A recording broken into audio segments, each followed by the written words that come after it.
En termes de lutte contre le dumping social, comment la situation évolue-t-elle sur les marchés publics? Exemple parfait, l'assainissement et la transformation en un parc économique de l'ancien site Intervapeur à Verviers. Un chantier d'envergure entre les mains de l'ASPI, agence de développement pour la province de Liège, qui ne reste pas inactive.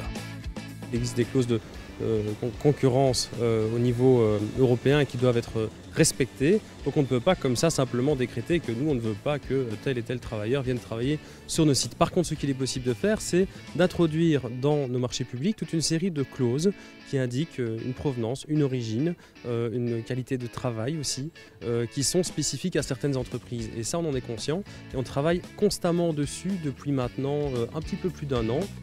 Parmi les bonnes pratiques mises en place par l'ASPI, plusieurs clauses abordent le cas de la sous-traitance. C'est un contrôle qu'on peut avoir, on n'a pas la garantie. On a un certain type de contrôle et ce contrôle, on s'en donne les moyens.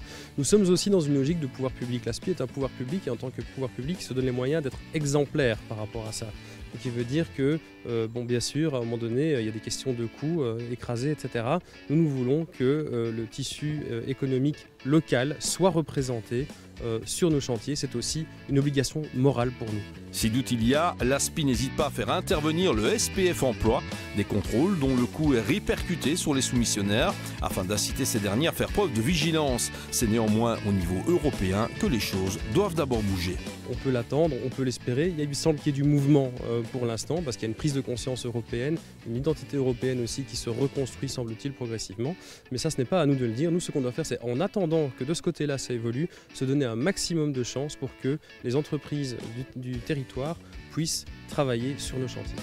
Pour l'ASPI, une chose est acquise, pour rendre le territoire de la province de Liège attractif, il convient de dynamiser le tissu économique local.